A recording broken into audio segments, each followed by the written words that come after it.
third product, favorite namin. Favorite ni GMD Jones. Dito daw po siya namayat. At dito po kami bumabata. Hindi po kami tumatanda. Diba? Grabe. Kung nakita niyo po ang picture ko before, ano po, mukha akong 40. Ngayon po, mukha na akong 20. so yun.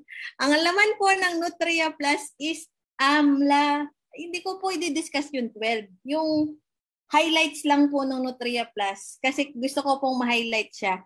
Yung AMLA, nakakaganda ng buhok. Kung naglalagas ang buhok mo, inom ka ng maraming Nutria Plus. Kung maaga kang magkaputi na buhok, minom ka ng Nutria Plus. Ano pa? Alpha-lipoic acid. Nangingimay na yung kamay mo, kagi-games mo, no? Di ka na tas nanginginig na yung kamay mo. Alpha-lipoic acid ang kailangan yan.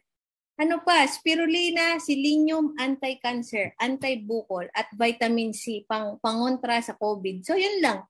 Kung gusto mo pumayat, green tea, kasama din po yan dyan. So, yun yung highlights ng Nutria Plus. Napakaganda po ng product na. Hindi ako nagpapawala ng Nutria Plus. Imagine, nag-bleed po ako 2 years ago, 1 year or 2 years ago. Nag-bleed po ako ng 3 months. Ang ininom ko po, 8 capsules ng Nutria, 3 times a day, 1 bottle ng Intra for 2 days. Nilabas ko po yung bukol ko, kaya hindi ako nagpapawala ng Nutria Plus. Tapos dati ang dami kong tagihawat. Gusto mo mawala yung mga tagihawat mo?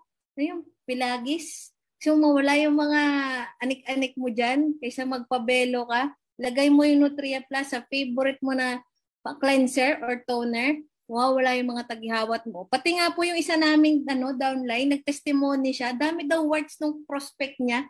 Papansin daw nila nalalaglag yung warts sa mukha. Ang galing, no?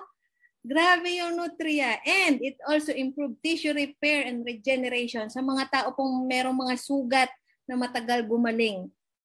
Meron kang sugat, pahidan mo ng Intra. Nahiwa ka, pahidan mo ng Nutria, mamaya titigil na yung dugo. After 2 days, tuyo na. And it also prevent abnormal cellular growth. So cancer is the 3rd leading cause of death in the Philippines. Our newest product,